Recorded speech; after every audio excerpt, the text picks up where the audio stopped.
पिछले कुछ दिनों में अंतर्राष्ट्रीय बाजारों में सरसों और कैनोला के दाम कमजोर हो गए हैं, जिससे नई फसल के लिए किसानों और कारोबारियों की रणनीति भी बदलती नजर आ रही है।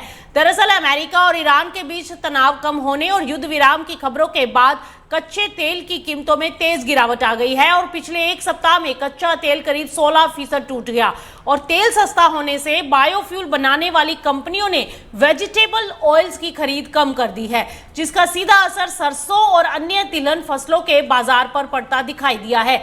यूरोप के पेरिस एक्सचेंज में सरसों के वायदा भाव पिछले एक सप्ताह के करीब 3% से ज्यादा टूट चुके हैं। वहीं कनाडा में कनोला के दाम भी दबाव में आ गए हैं और इसका असर यूक्रेन के बाजारों पर भी दिखाई दिया है, जहां नई फसल के लिए सरसों के फॉरवर्ड भाव एक सप्ताह में $25 से $30 प्रति टन तक लुढ़क चुके हैं। माना जा रहा है कि यूरोप, कनाडा, ऑस्ट्रेलिया और यूक्रेन में मौसम फिलहाल फसल के लिए अनुकूल बना हुआ है। नियमित बारिश और सामान्य तापमान की वजह से अच्छी पैदावार की उम्मीद है। जब उत्पादन बढ़ने की संभावना और मांग में नरमी दोनों एक साथ आती है तो कीमतों पर दबाव बनना स्वाभाविक है।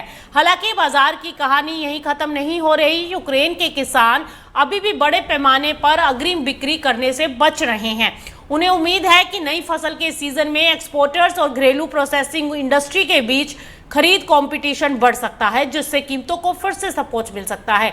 यानी फिलहाल कच्चे तेल की कमजोरी और बेहतर फसल की उम्मीदों से सरसों बाजार पर दबाव है, लेकिन आने वाले महीनों में मांग, एक्सपोर्ट और बायोफ्यूल सेक्टर की गतिविधियां तय करेंगी कि सरसों के भाव किस दिशा में जाएंगे।